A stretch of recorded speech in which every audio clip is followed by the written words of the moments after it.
here. So, going to talk about the MotoGP race from Italy that just happened earlier this morning.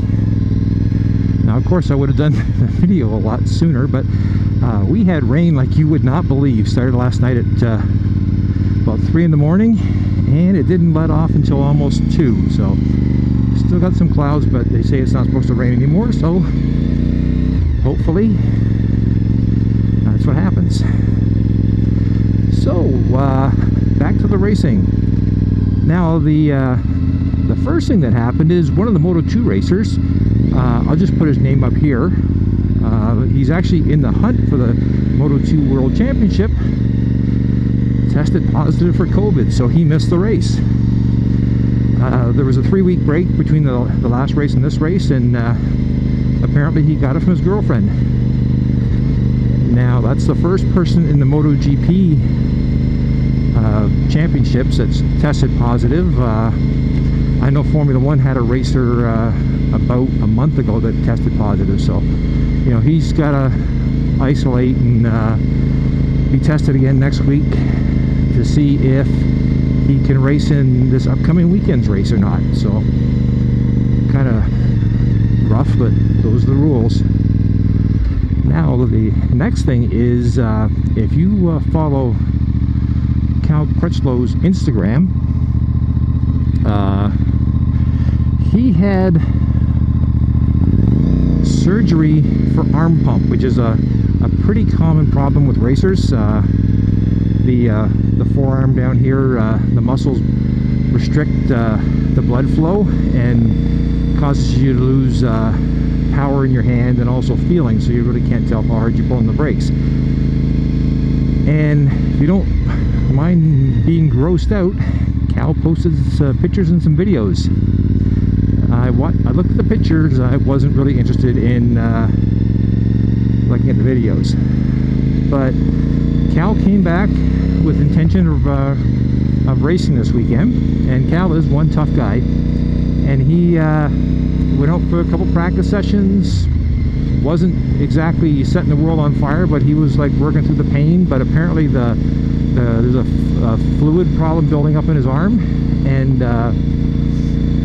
his arm had swelled up, so it was actually the same size as what your upper part of your leg would be.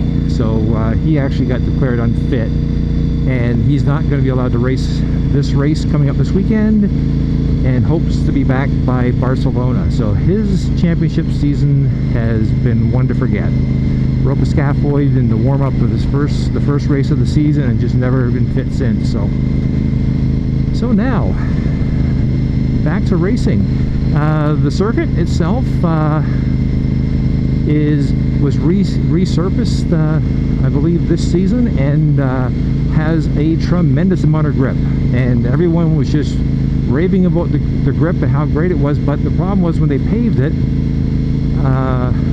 they had some bumps, and the bumps are still there. So these guys they're loving the grip, hating the bumps. And apparently the Yamahas really handled the bumps really well, and they ended up being 1st to 4th in qualifying, with Maverick Vinales setting a new lap record, Fabio Quartararo just a hair behind him, Franco Morbidelli made up the front row, and Valentino Rossi was 4th, which is just, Yamaha's is basically dominating all the practice sessions, so the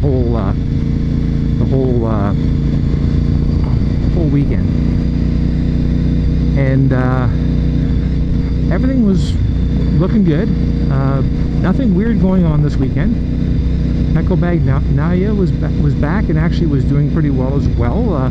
He's recovering from his broken leg he had 5 weeks before, and he's going pretty fast for a guy who needs a crutch to get around and needs help getting on his bike. More about that later. Jack Miller was the fastest qualifying Ducati, well ahead of Andrea Dovizioso and Danilo Petrucci. The Hondas, it's just sad. With Cal out, Taka is actually was the best Honda. He had He didn't make it into Q2, but he did the best of all the Hondas, which unfortunately isn't saying very much, because like Alex Marquez and Stefan Bradl were basically almost at the very back of the pack. So Mark has to come back hopefully sooner than later, but Honda's obviously got problems with their bike. As much as Alberto Puig says it's, you know, it's more of a rider thing, but I'm not gonna go into that in this video. So the weather's great. It's a little bit it was a little bit cooler than it had been all weekend today, and there was a bit of a breeze cutting across the track, and there was some concern how it would be affecting the racers. And they pulled up to the lights for the start, and as someone who raced, my first thought was when those lights went out was that was the fastest set of flipping lights I'd ever seen in my entire life. That being said, except for Maverick and Fabio, everyone was on the ball and they were gone. Maverick, who was on the pole, got swallowed up by the pack. Fabio, the same thing. Franco Morbidelli took off and he basically checked out. Valentino Rossi very quickly cut to the front and was chasing down Franco, but he couldn't quite get by him. He tried several times, but the bikes were just too evenly matched. So Valentino was putting in a spectacular show, like just chasing Fabio around. Now, behind the scenes, just a couple laps into the race, Fabio was trying to get to the front to try to get, you know, he was in the impression he was going to win the race, and he came into the one corner and he just lost the front end and crashed out. And you can tell he was upset, the team was upset. He got the bike up and restarted and rejoined the race in last place. And he wasn't really making any headway, you know. I don't know if maybe the bike was bent or something, but the end result was he wasn't going anywhere. But the interesting thing was he pulled off the race about maybe 6 laps from the end, and we thought he was done, and his team I guess basically sent him right back out again. He went out, and on the out lap coming from the pits, he lost the front end and crashed again, and he was finished for the day. So I don't know exactly what happened with that. I haven't seen the interviews, but it was just like one of those, like, you know, weird things that was happening. Now Jack Miller was running third behind Rossi, but I think he basically started using up his tires. Jack's had a problem where, like, he's getting better, but he does from time to time chew the tires up. I don't know if it's because he picked the wrong tire or what, but he just wasn't making it, so he started to fall behind. Alex Rins and Jean Mir were doing a really good job working with the Suzuki's, getting up closer and closer. And then what happened was Pecco Bagnaia, I'm butchering his name, sorry about that, Pecco, but he was actually charging to the front, and he was running nearly a second faster than anybody else. You can actually see here. And was doing an excellent job, and he was passing the Suzuki's, he passed Dovey, he caught up to Jack Miller and took like maybe 2 laps to pass him, and surprisingly even passed Rossi, who was dropping back from Franco. And then, interestingly enough, we then saw that the Suzuki's were also starting to move up as well, and they were catching up to Valentino Rossi, and Alex Rins was trying really hard to get by, but then Alex made a mistake, and Jean Mir managed to get past Alex, and he pulled up and got right behind Rossi and proceeded to follow him, and I guess Alex's tires were gone on his Suzuki, and he started to drop behind. So it was very interesting to see what was going on. Well, then you know, Rossi was fading, so basically it was Franco and Pecco in the front. Franco had nothing to worry about; he was gone. But the interesting thing was that I was watching. Mir was following Rossi and following him very close, and on the last lap in turn 10, so right near the end of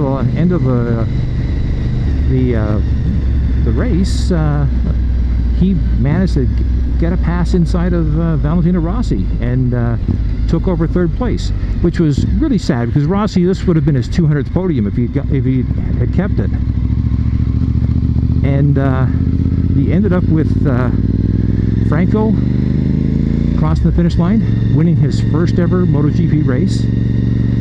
Pecco finishing second, which is a podium for him, and considering the guy had badly broken his leg not 5 weeks earlier and missed a bunch of races, great for him. And Jean Mir, who, you know, if you listen to a couple of the earlier races, was set to win his first MotoGP race a few weeks ago, and the race got red flagged, and he didn't have a new front tire to put on his bike, and he ended up finishing well off the podium. So for him, getting a podium was awesome. So this actually made the 6th different winner of races for MotoGP, which is like, it's a record now. And there is absolutely no idea on who is going to win the championship. The interesting part was that Andrea Dovizioso finished, I think he finished 7th or 8th, and like, he wasn't anywhere near the front, but because he's been finishing races while other people have been having problems or crashing out, he's now leading the championship. And so who knows, maybe Dovi's last season with Ducati, he might become a world champion. But this whole year has just been all up on the cards. Now, I did watch the interview with Maverick Vinales, because he just basically, he lost at the start and just kept falling behind, and he was saying that in the race he had no feeling in his from his rear tire, so he couldn't tell if the tire was gripping or sliding or anything. So it's something that's been happening with him, is he's a great guy on Saturday, but he's not putting it together on the Sundays. So I don't know what's going to happen with that, but it's just it's one of those interesting things. So that's this race weekend. I'll put a few links if there's any interesting videos and stuff. Luckily, there wasn't any horrendous crashes for a change, so no more people hurt than what's been going on for the previous bunch of races. But the racing was really good. It's definitely, it's a season where you can't predict who's going to win, because it's just, no one seems to want to try to dominate. So this weekend coming up, we have the second round in Italy. Of course, it'll have a different name. Now I'll put it here because they have these weird names. It's hard enough for me to pronounce as it is, let alone remember. And we're back at it again in well, technically 5 days from today. Hope you enjoyed it. DeathsStalker.